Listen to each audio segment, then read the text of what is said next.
we'll keep the business going.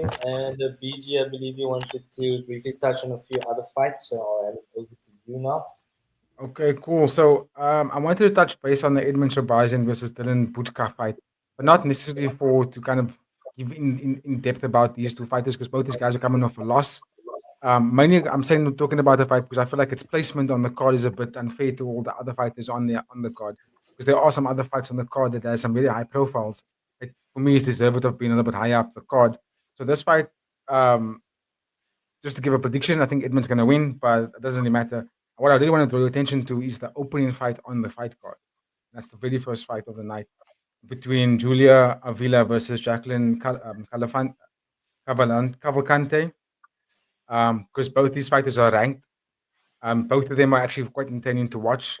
Granted that Julia only fought the last fight was in 2023, but I remember that fight was against Michelle. She got tapped out, but she's quite an aggressive and fun fighter to watch. Whereas Jacqueline, if people don't know, she's on a 7-fight win streak at the moment. She's got I think 3 fights in the UFC. Won all 3 of those fights really well.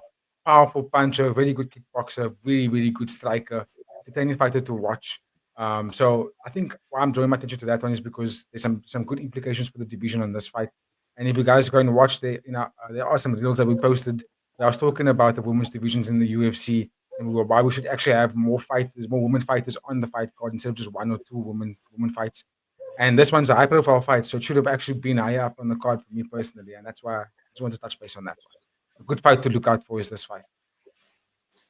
Give thanks, PG. And speaking of the women's fighters, Babu, there was another women's fight that you wanted to touch on, Angela Hill versus Caitlin Souza. Yes, sir.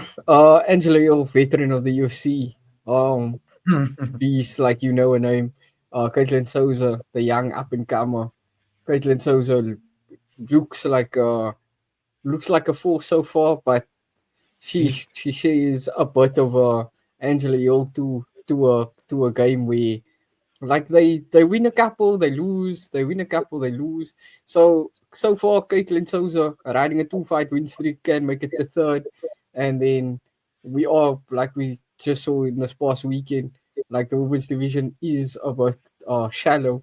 So anybody can make a run at that title, and Caitlin Souza could string like this victory together with another one, and then she could be in that contender spot.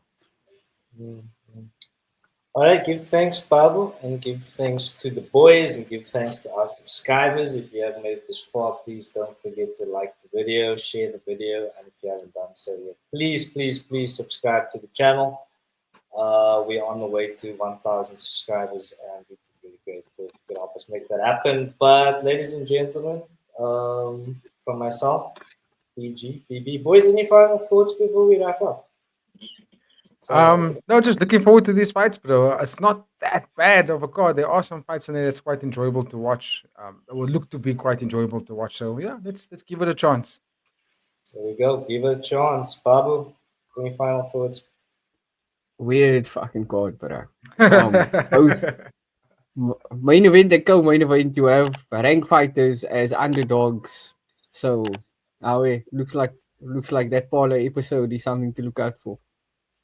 It is indeed, and we will be back with the parlay episode tomorrow, ladies and gentlemen. Please keep an eye out for that one. Before I lose my ability to speak, I'm going to wrap it up here. So thank you once again, ladies and gentlemen. Have a fantastic week. Enjoy the fights. And we are out of here.